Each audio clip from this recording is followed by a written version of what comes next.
So Winnie, hello, and Happy New Year. Happy New Year to you. Unfortunately, we cannot shake, but maybe we can do a little of this. A little foot, yes, another one. Yes. Welcome to Festival Accès Asie. It's TANGENTE and Kickstart and CanAsian, three organizations that work together to put this together. I'm very happy to have you for us as well. It's a great honor to present contemporary dance as our first activity of 2021. As you know, last year was our 25th anniversary, and you were going to present your work and three other artists, but unfortunately everything got interrupted, and now you're lucky to be able to do this. So I'm very, very happy about that. And I want to thank the TANGENTE and the team and everybody who worked very, very hard to provide this opportunity for all of us. So thank you again. I just want to tell the public that there is already a video, very well done video of her on the website of the TANGENTE that talks about her piece. She speaks about the background and everything that is related to this piece. I thought today in this little interview that we are going to have, I go back to the idea of Kickstart, which in fact is the initiation of CanAsian Dance, and proposes to choreographers to despite their experiences and what they have done, to challenge themselves to create a new and short piece that takes a new direction in their choreography, creative approach. And I wanted to know what was your direction that you took, and then how that affected your creative process that you were used to it, and you were familiar to it, and you were comfortable, about it. And if this how impose a sort of unbalanced type of look at your work. And besides, I know that this show that we are going to see, it was supposed to be in last March, presented in Toronto, and then later in May in Montreal. And so you were, preparing this last January, February, and then all of a sudden, everything got interrupted. And that if this interruption, this over a year sort of, silence, has had an impact on your work. Sorry. Thank you for the intro and the memory lane that I've been living with this piece. Well, I'll just address the first question you have of what kind of challenge I sort of put myself through as also as part of the application process of and so I looked back and I thought, oh well, actually a very one that's really clear to me was I actually, most of my solo work is outside of theaters. So it was a challenge and an interest for me to work in a black box and work with potential lights and sounds that usually I would say that I look towards the environment that I create in, which are not theaters in the past, to provide me. So that was sort of my interest and challenge, and it's still, I'm still wondering about and welcoming the challenges of creating in a theater in a black box. So I've had to just work through that and you'll see, that I've, because usually I either rely on the environment, because I do mostly outside theaters, so places that speaks to me. You can call it site specific or whatever, but this one I've had to sort of create my own environment within the theater, within sort of an open canvas. So yeah. Just want to let the public know that as you remember, you came last winter to Montreal. Yeah. I mean, you were in Montreal, Denise came from Toronto to Montreal, and then you presented a short excerpt of your piece that we are seeing today. And then, so I was lucky to be present and then saw that, and I kept a very, very good memory about that. So you were saying that your approach is more outside. Do you want to talk a little bit about your background in choreography and then why did you choose to All right, so like I started in sort of like dance performance like later in life. So in a way, when I started to like show an interest, like I felt like I was already like some of my, perhaps like I didn't qualify in my education or previous to sort of like be in any sort of institutions. So but I needed to create. And no matter like, you know, what kind of challenges I was facing, so I just started creating things everywhere. Mm-hmm. You know, because theaters, it felt like there had to be, I don't know, some sort of like a path that yes.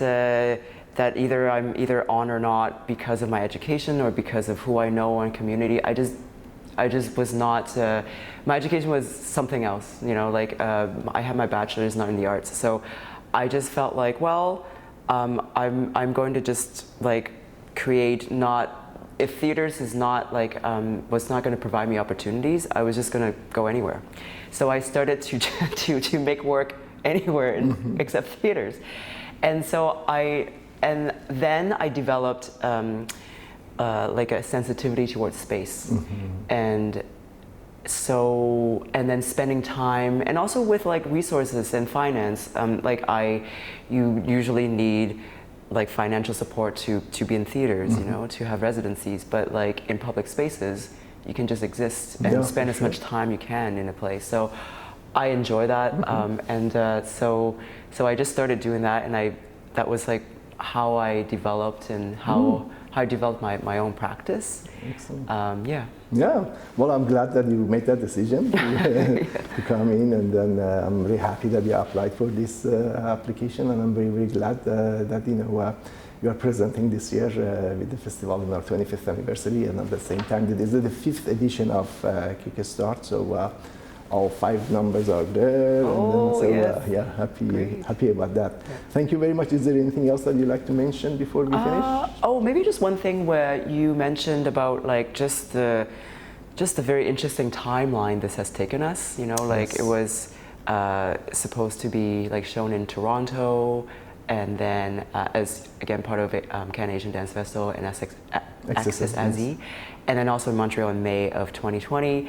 And so how it has affected like like my process as it keeps going is that it's unfortunate that because a lot of my research was going to go to Chinatown in Montreal, mm-hmm. to talk to locals and about like Cantonese cuisine. That's kind of what my work is about, and mm-hmm. about like working with woks and that the pandemic has really caused sort of a barrier, mm-hmm. Which is unfortunate because I do want to relate to the public, or even before the mm-hmm. the actual performance, to really like get to know not just how my experience in like my Chinese diaspora, and particularly like working with like woks, which is like a really essential part of Cantonese cooking,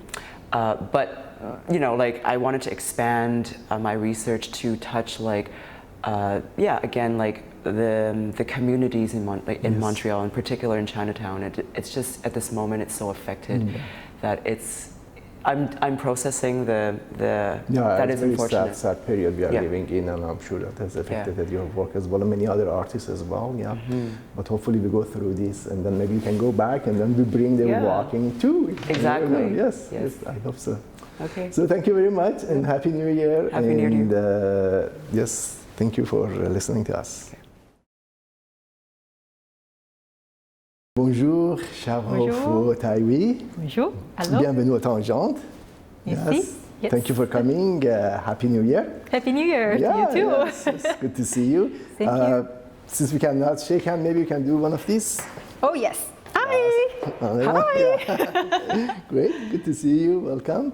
I'd like to go back to this idea that, as you know, the Kickstart philosophy was based on the fact to offer the choreographers to challenge themselves and find a new direction.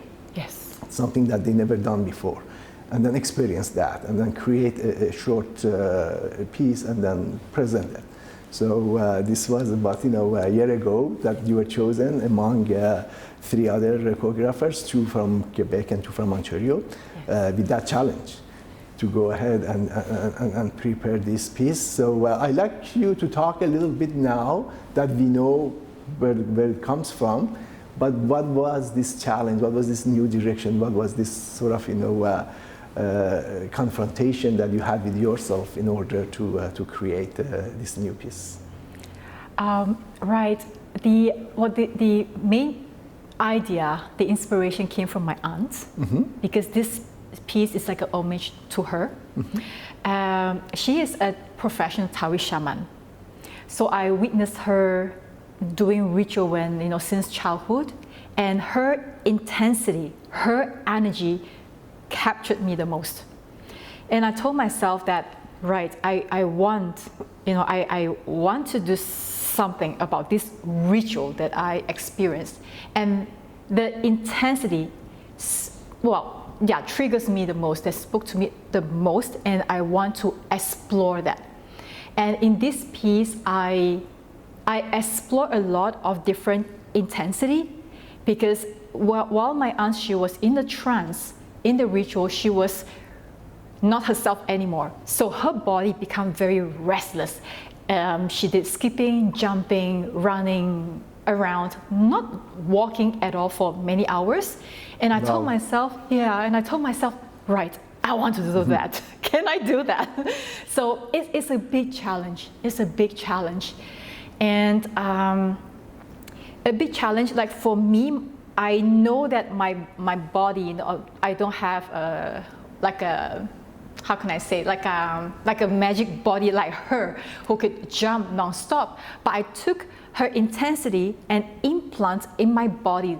And I told myself, okay, so how about explore the percentage of the intensity, which I have never done in other work. But this work, I put intensity into my body that reminds me, like the image of my aunt. So the intensity of my facial expression, in my blood vessels, in my heart, it goes from head to toe in a specific little cells, and I work the intensity with resistance, a lot of resistancy. Also, I have a background of a classical Chinese dance, and I kind of work these 2 work together, like a resistance to against the classical Chinese dance teaching. How does this intensity of resistance work? So this intensity plays a big role in my creation. Yes, in this choreography work. Oh, wow.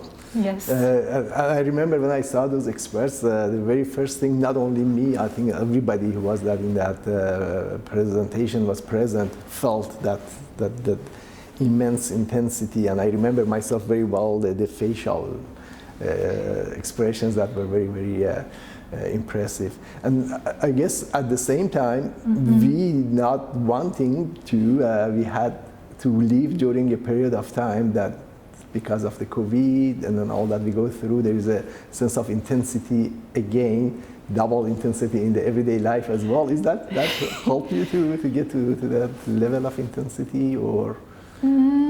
It does, to be honest, yes, it does kind of bring an effect on it. It added more intensity, also more reflection about how fragile life is, and in personal and towards artistic work-wise, I feel a bit emotionally impacted by the COVID. And I remember, if it came to my mind, a Vietnamese monk, Thich Nhat Hanh, he wrote a quote. The quote saying that even though the mental pain or physical pain is unbearable, but we can try to use this to transform into something beautiful. So I use this quote to tell me, okay, yes, it's emotional, intense, but at the same time, I can transform it with a lot of self-observation again, into this work.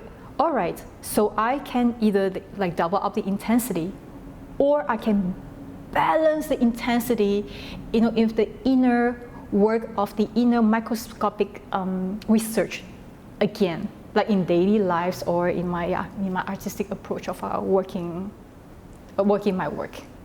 Yes. Fantastic. Yeah. And you mentioned that you did classical Chinese dance before. Yes. For how long did you do that? And did you get training, a specific training and everything? Yes, I started back in Singapore when I was 7 years old, many years, more than 20 over years. Okay. Yes. So going through that to do this is itself is an intense sort of, I don't want to say progression, but transformation from sort of how you approach the idea of dance, and then now how you approach it from the point of view of the contemporary approach. Yeah. Yes, it is. It is a very different. I would say 2 different disciplines, and also 2 different challenges. Because one is very avant-garde art, the other is really structured art, and it really took a lot of time to work. I would say to make the impossible out to the possible, of trying to find the answer and new discovery. All right, these 2 are very intense, very different art form, but what can it be beautiful to be boom out of it? Yeah, the work. Yes. Oh, very well said. I'm very happy to hear that, and I'm very excited, and I like, looking forward to seeing the performance after all this time of waiting. So congratulations, and good luck for the future. Thank you. Thank you so much, Khosro. Thank you. Thank you, everybody. Thank you.